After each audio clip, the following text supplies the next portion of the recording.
Hi there, welcome back to Pet Food Forum TV. I'm Kristen Levine and I'm joined by David Sprinkle, who is the Research Director of Packaged Facts. David, welcome. Thank you very much, good to be here. Excellent, so you had a great session, I understand. I'm sorry I missed it. I'm just hot off a session.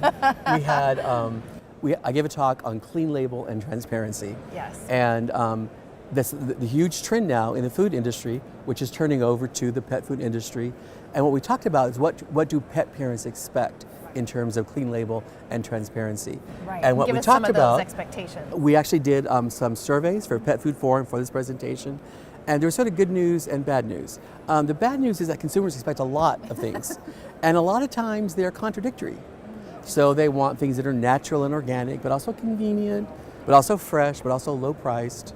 They want it to be comfort food, but they want it to be functional too. They want a comfort food that solves skin and health problems, skin and coat problems, I'm sorry. So there's a whole thicket of consumer expectations, but we had some nice data on that.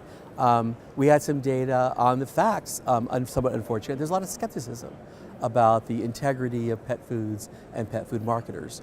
Although the good news, the bright side of that coin, is that consumers do trust the brands and products they actually use. So there are a lot of companies out there are a lot of great products out there. Consumers are able to find the products that they want. And as it turns out, dogs and cats are very happy with the taste of their pet foods. So there's good news there. And then the concluding point was really a focus on innovation, because there are very competing expectations and demands in terms of price point and organic, but make a meaningful innovation that is in keeping with the overall trend toward clean label and transparency and full disclosure, and you can certainly take that step forward and have a successful product based on that. How does, you mentioned the trust, how does packaging play a role in earning trust with the consumer? Actually, one of the things that I looked at the trade floor here, there's a lot of good innovation.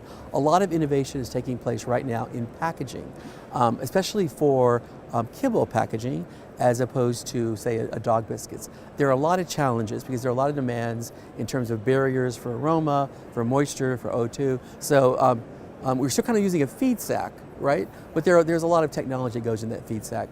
One of the sort of new product innovations on display here, it's recyclable. It's recycled itself. It's from PET bottles.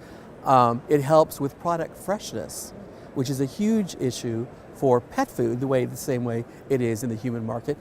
Freshness is the number one criteria that consumers look for.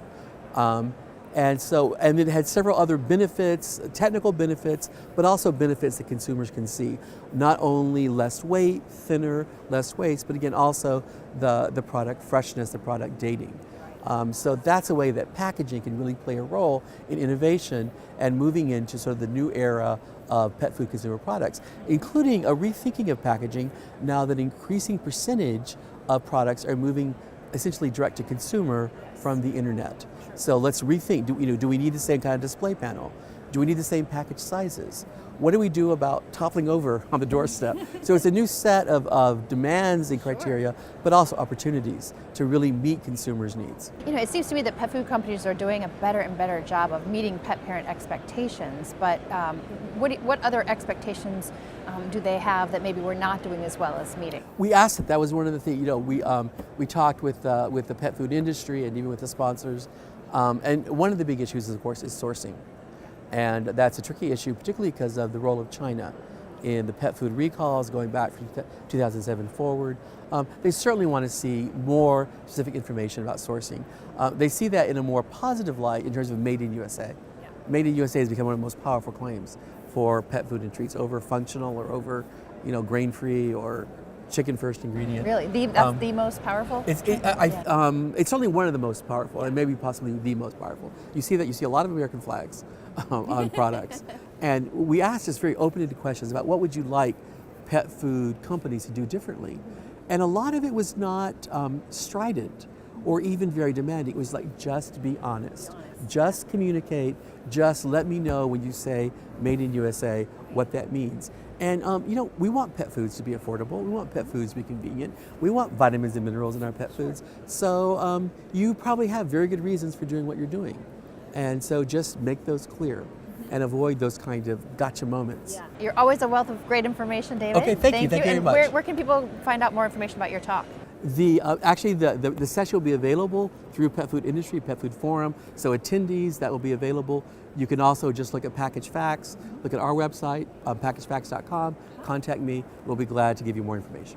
Well, thank you, David. Great You're very information. welcome. Appreciate you being here. Okay, it was a pleasure. And we'll be back with more on Pet Food Forum TV.